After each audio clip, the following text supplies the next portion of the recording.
Hi everybody. The next objection is, the response is called experience, and Amy is very fond of saying you should use this one with caution, so why don't you briefly describe why? Well, when we go through it, you'll see that it's basically asking about the seller's experience with purchasing.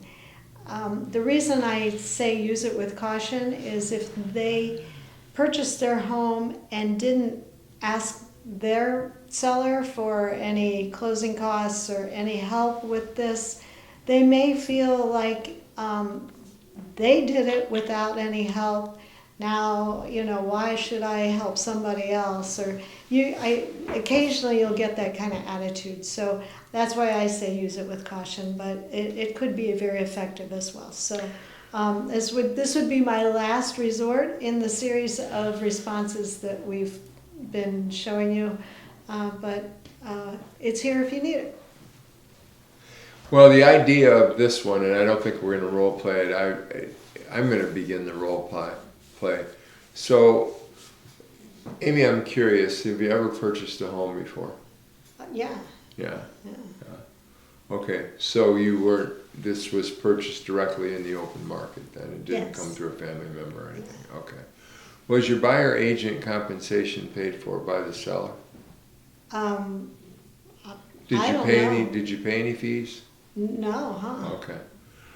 Well, let me ask you a question. When you bought this house, if somebody had told you you needed 2.5% or 3% additional monies in cash, would that have represented a hardship for you? Or would that have complicated matters? Yeah, it probably would have back then. I don't think I would have had that cash. Okay, well, what would you have done? I don't know. I mean, it never was explained to me how anybody got paid, so I don't know. I understand. I don't know. Well, actually, your buyer agent who worked for you and helped you purchase this home was paid pretty much almost exactly the same way. The monies were dispersed a little bit differently, and you were paying that 3%, you were just unaware of it. Oh. Huh.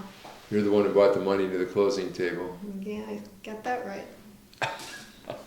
Okay, so that's the gist of this objection response.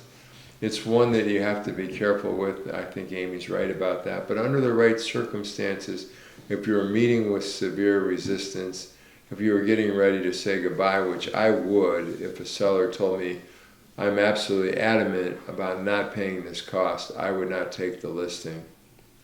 Because I don't want to replace to me it's just at that point in time I'm replacing the seller. I'm a buy owner as a seller, only I've replaced the seller, if that makes sense. I have no ability to bring somebody to the closing table, so I would not work under those limitations. And we're all going to figure out how we want to approach this new world, but I do want to make a case for that. I think if you don't walk, if they're absolutely adamant about this no matter what, I think you're really kind of co-signing a really bad relationship with the marketplace. I would encourage you to go in there and fight tooth and nail for at least the possibility of these concessions.